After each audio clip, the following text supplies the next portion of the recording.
once again, my friends and fellow human beings, and welcome back to another episode of LiveChaimTovah.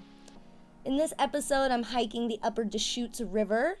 It's a beautiful hike. I hike next to what is called Lava Island, and if you stick around until about 13 minutes into this video, you'll see why it's called Lava Island, being that it is an island made up completely of lava rock, and it is there due to all of the volcanic activity that took place in this area over 7,000 years ago.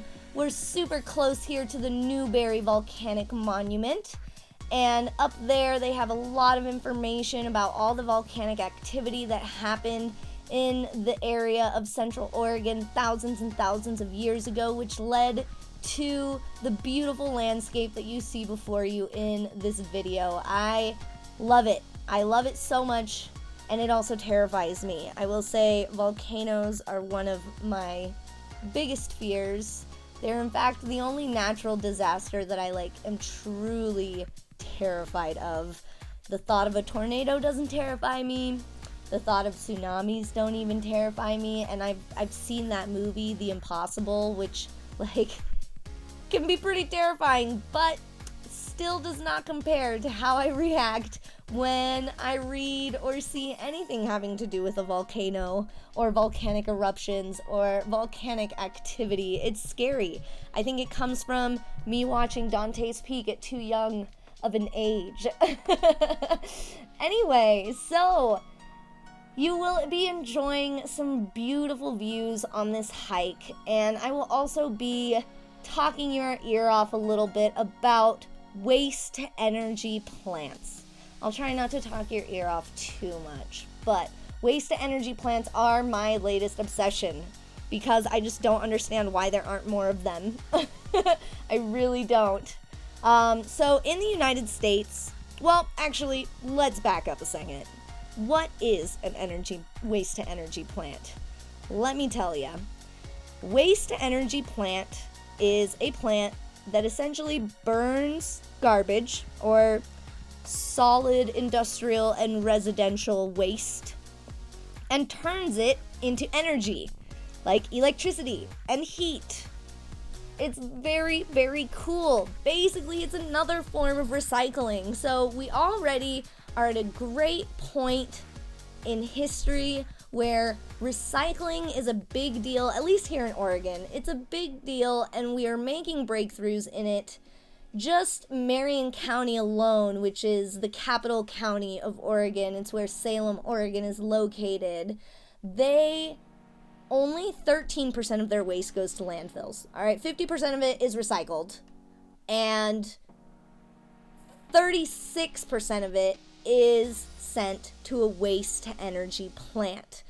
Marion County has its own waste-to-energy plant, and this is kind of a little note there to all of my Oregonian listeners and my close friends who might be supporting this vlog. So Marion County has the only waste-to-energy plant in Oregon, and it is run and owned privately by Covanta, which we will talk a little bit more about later in this episode.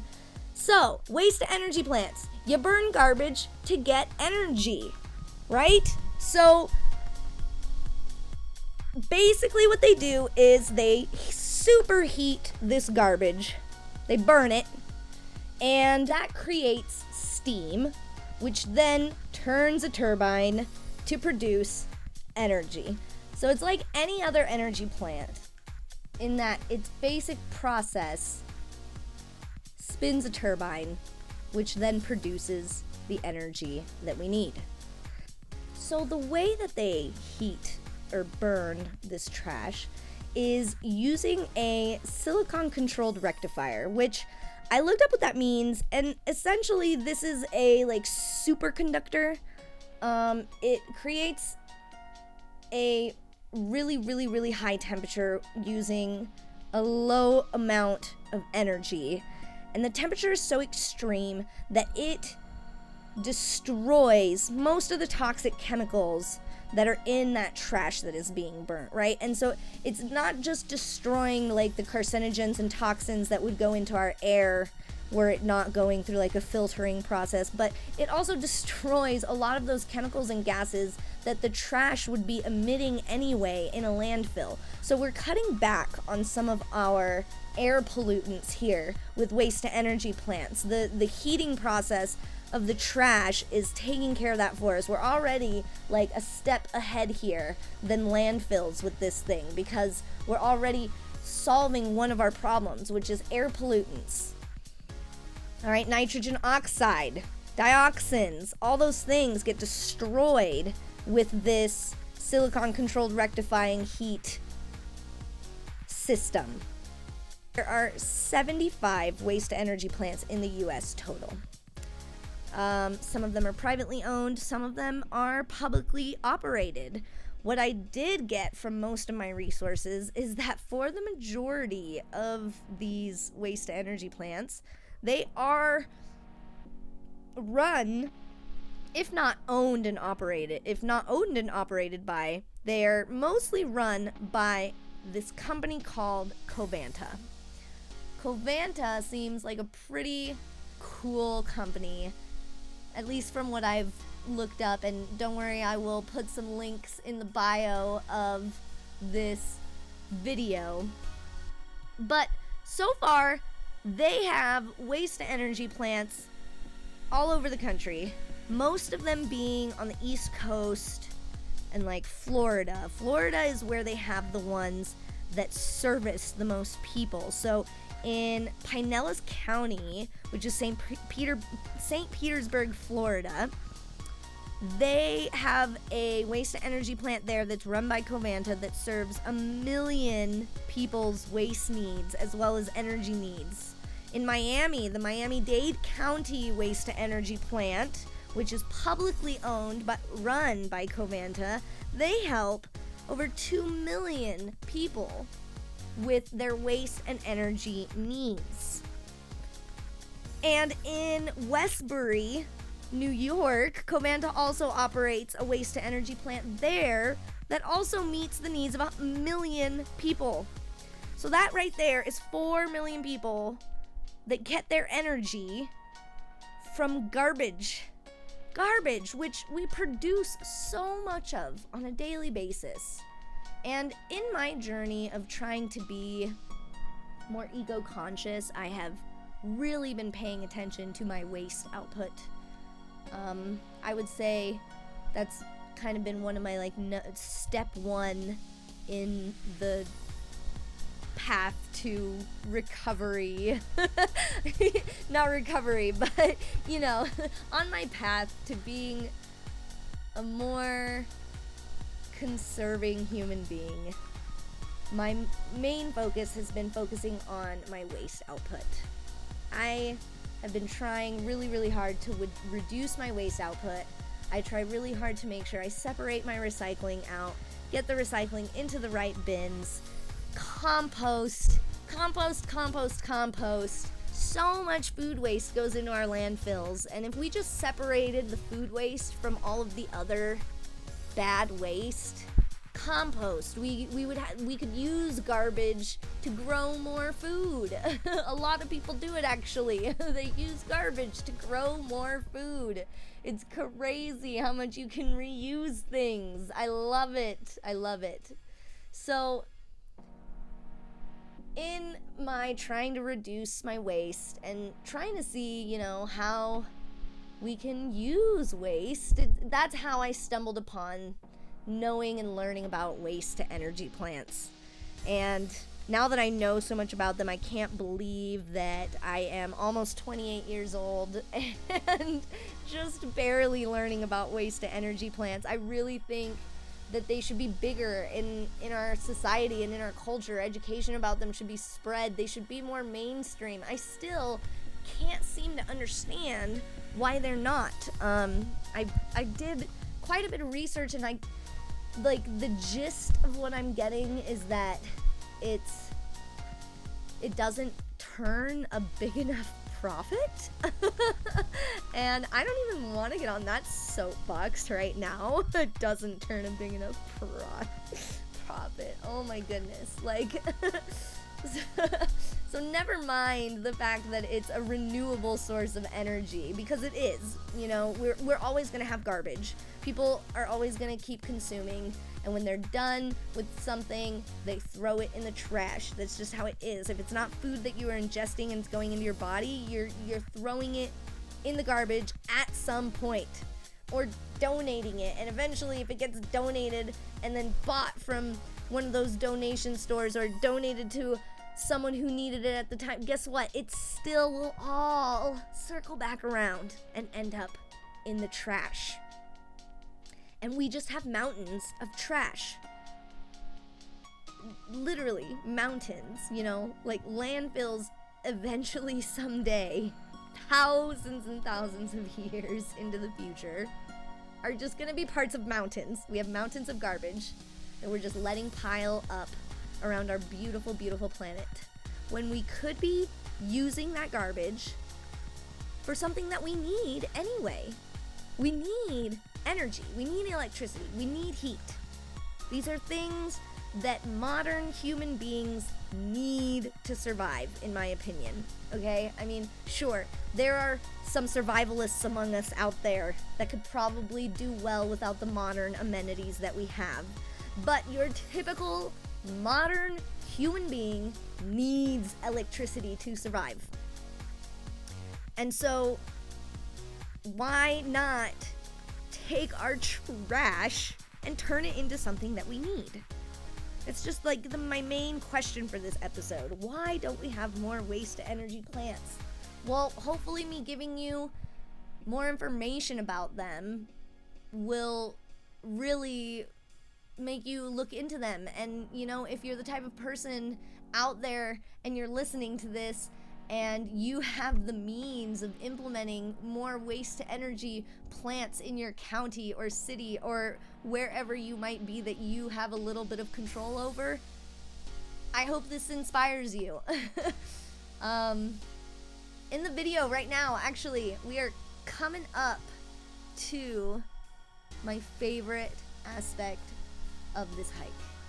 Right now, I kind of broke the rules a little bit. I went into a dry runoff of the river. So this is kind of one of the benefits of doing this hike during the winter. The water is really low, so you can go into the dry parts of the river and cross over to Lava Island, which is what I am standing on right now in this video. And as you can see, the rocks around me are very, very dark. And at some point here, you'll see that they're very, very porous as well. That is because it's all pumice. This is all lava rock, this entire island. Even the trees, they're growing, they're like not in dirt, they're in pumice. They're rooted into this pumice landscape, which is due to a underground lava flow that used to exist thousands of years ago. So thousands of years ago, magma just started coming up out of the ground here by where this river is. Who knows if the river was there thousands of years ago, but magma started pushing its way up to the surface, and then it cooled, and the result was this beautiful fucking island. I love it. I love it.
information about this hike before I let you go. So, this hike is from the Big Eddy Trailhead in Bend, Oregon, or just outside of Bend, Oregon, and I hiked 3.7 miles up to the Meadows day use area and back. So in total, it was a 7-ish mile hike, and it took me about, I don't know, I think it was like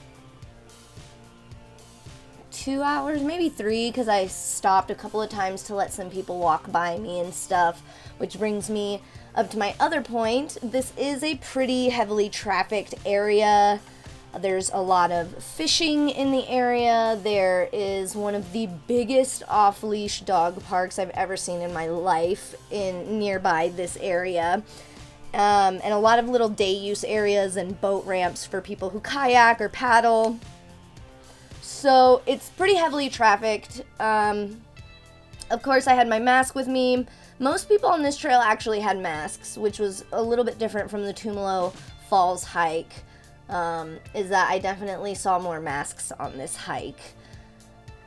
But you also get to see a bunch of cute, adorable puppies along your walk, which is a plus for me and any other dog lovers out there. It's also a pretty mellow hike. Like, it's not very steep.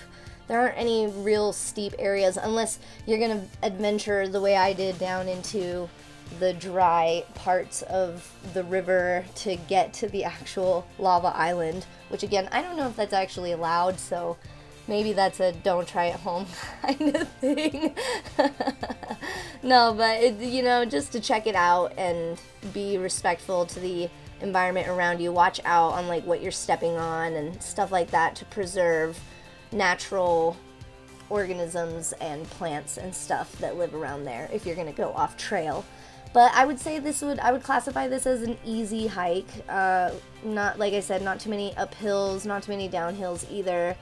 Pretty rocky, but there's a pretty decent carved out trail there. Again, going back to it being very heavily trafficked. Well, that's all I've got for you guys this week, folks. I hope you learned something. I sure did in the last couple of weeks just looking up this topic. It was a blasty blast, and I feel all the more knowledgeable on steps to take towards helping our environment, helping our planet.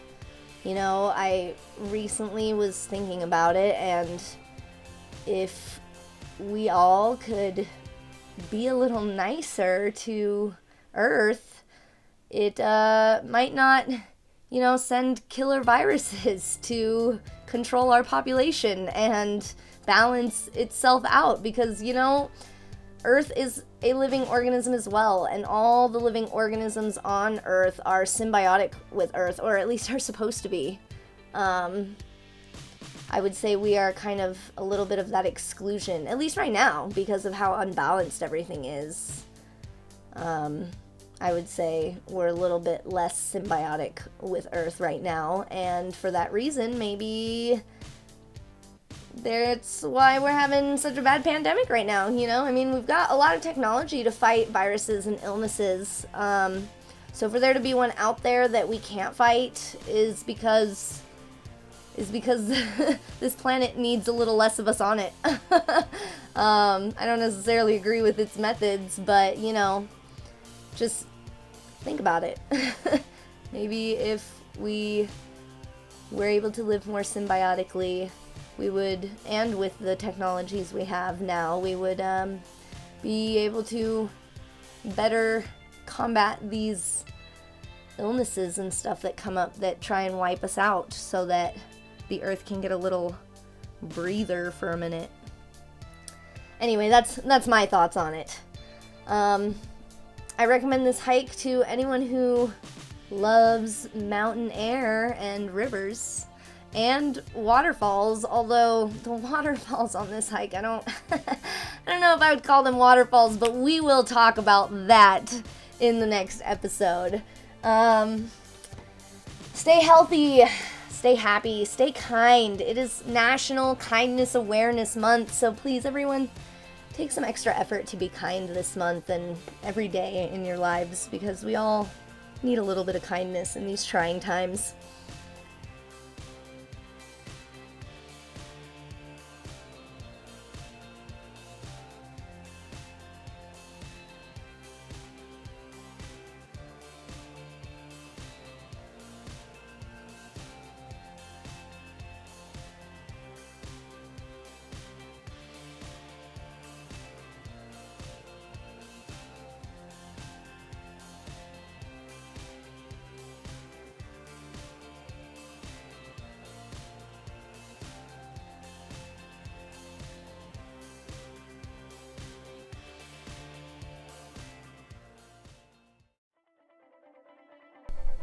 If you enjoyed my video, please make sure you hit that like button, and if you like what I'm talking about and you want to join in on the conversation, then make sure you hit that subscribe button as well.